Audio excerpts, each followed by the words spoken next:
मित्रों नमस्कार। अभी आप खबरों में के अन्नामलाई जी के बारे में पढ़ रहे होंगे कि उनके कुछ संकल्प चल रहे हैं। जैसे उन्होंने कहा कि मैं जब तक बीजेपी नहीं आएगी तमिलनाडु में तब तक मैं जूते चप्पल नहीं पहनूंगा, एक संकल्प है। दूसरा आपने देखा होगा कि उन्होंने किसी घटना से आहत होकर अपने ऊपर कोड़े भी बरसाए। कुछ लोगों ने उसकी बुराई की, कुछ लोग उसके पक्ष में आए। तो ऐसी घटनाएं वहाँ पर के अन्नामलाई जी के द्वारा की जा रही हैं। इसमें इनके ऊपर क्या परिणाम मिलेंगे, और पहले तो मैंने एक वीडियो बनाया कि अन्नामलाई जी का कि ये उभरते हुए सितारे हैं और 2026 से जो इनका कार्यकाल शुरू होगा तो 2032 तक ये तमिलनाडु के हीरो साबित होंगे। और ये राजनीति का एक ऐसा धूमकेतु है जो आगे फिर, जैसे आपने देखा हो 72-70 के दशक के योगी जी हैं, तो 80 के दशक का ये व्यक्ति है। हर दशक में एक व्यक्ति ऐसा चमत्कृत पैदा होता है जो देश दुनिया को नई दिशाएं देता है और देश दुनिया फिर उसी कदमों पर चलना शुरू करती है। और ऐसे लोगों के विलक्षण योग होते हैं, उन्हीं योग से ये लोग जन्म लेते हैं। और इन योगों में सामान्यतः तो स्वर्ग से ही लोग आते हैं और प्रकृति की दिशाओं को बदलते हैं।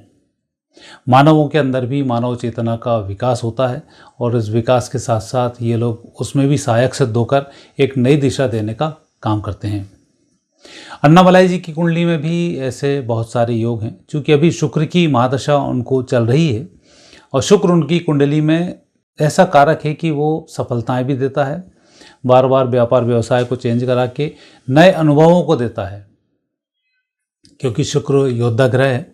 और यही कारण है कि इनके अंदर अपने आप को आगे बढ़ाने की, लोगों के लिए लोगों की भावनाओं को समझने की संवेदनाएं जितनी तेज़ी से इनके अंदर उभरती हैं उतनी तेज़ी से अभी नए वहाँ के लोगों में नहीं उभर पा रही हैं। और नेताओं में इस तरीके की संवेदनाएं थोड़ी सी कम उभरती हैं।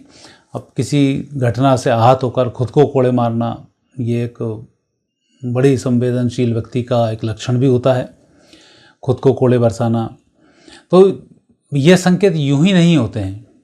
आपने इस देश में देखा होगा कई आंदोलन हुए हैं। गांधी जी ने भी बहुत सारे आंदोलन किए हैं, सुभाष चंद्र बोस ने भी बहुत सारे आंदोलन किए हैं। तुम मुझे खून दो, मैं तुम्हें आज़ादी दूंगा। और देश के लिए पूरी दुनिया में घूम घूम कर एक ऐसी सेना बनाई जिन्होंने अंग्रेज़ों के पैर उखाड़ दिए और आखिर में भारत को स्वतंत्र करना पड़ा।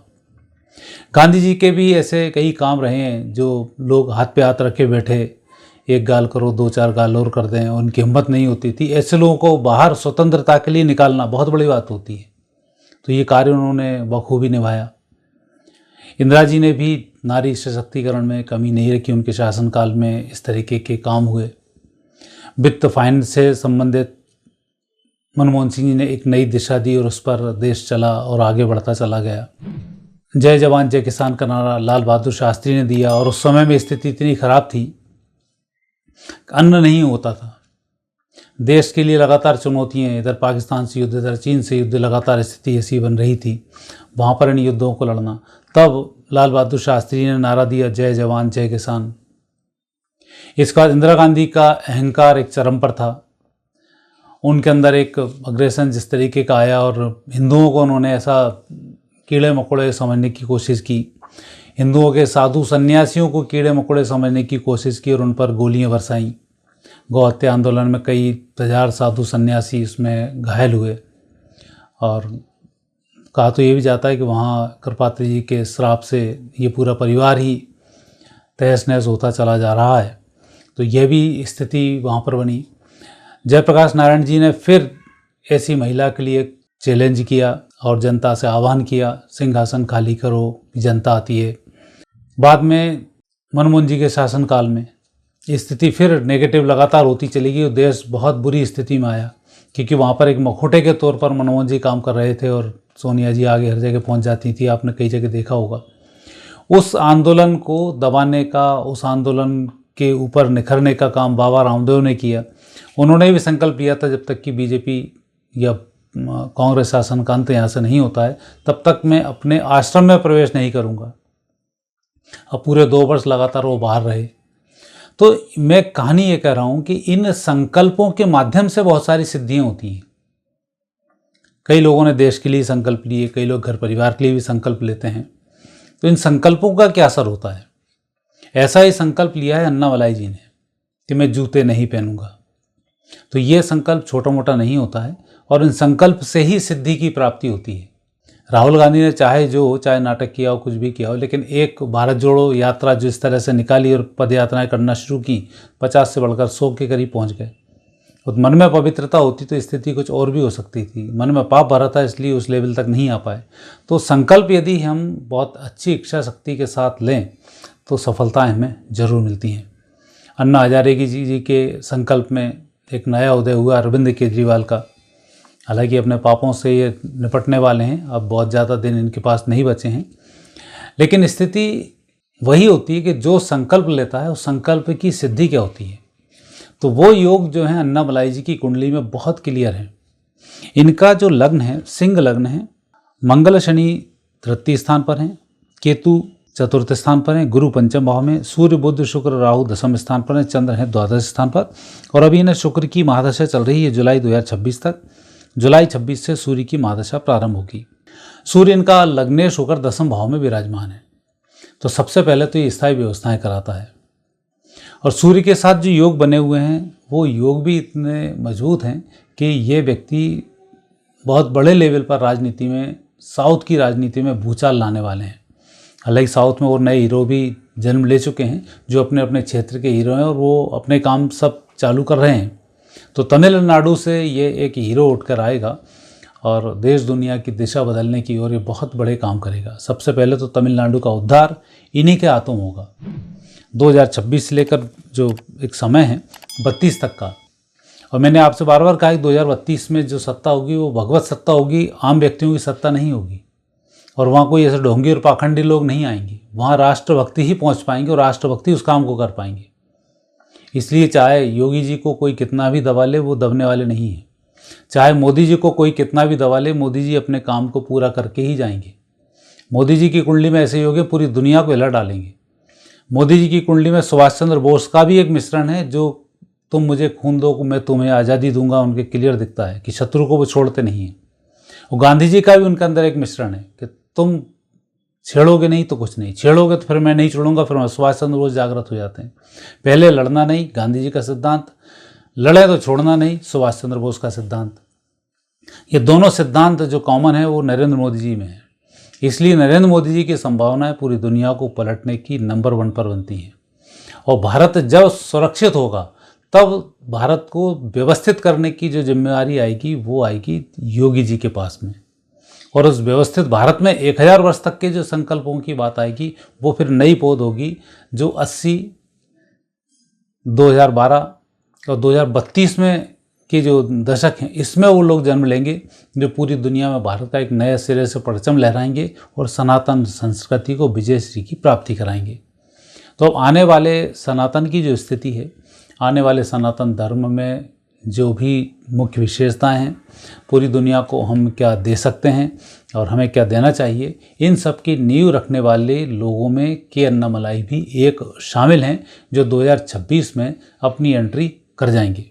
के अन्नामलाई के ग्रह योग इतने मजबूती के साथ हैं कि अभी के चुनाव की स्थिति का अलग है। प्रकृति किसी व्यक्ति को कैसे पालती है उसकी भी अपनी एक विशेषता होती है। हार के बाद भी जीत होती है, तो जीत के बाद भी हार शुरू हो जाती है। कई लोग ऐसे हैं जो जीतना शुरू किया तो कभी हारने का नाम नहीं लेते, उसमें नरेंद्र मोदी जी भी शामिल हैं। और कई लोग ऐसे हैं जो जीत के भी हार जाते हैं। तो ऐसे यहाँ पर भी लोग बने हुए। बीजेपी कई बार जीती लेकिन जीतने के बाद सत्ता नहीं बना पाई, वहाँ भी स्थिति बनती थी। और बहुत सारे ऐसे उदाहरण हैं जिनके की परचम पहले से रहा है लेकिन जब ज़रूरत पड़ी तब वो वहाँ पर नहीं पहुँच पाए। जैसे कर्ण के साथ हुआ था, योद्धा था, हर जगह जीतता था, लेकिन जब ज़रूरत पड़ी तब वहाँ हार गए। तो ऐसे लोग श्रापित लोग हो जाते हैं।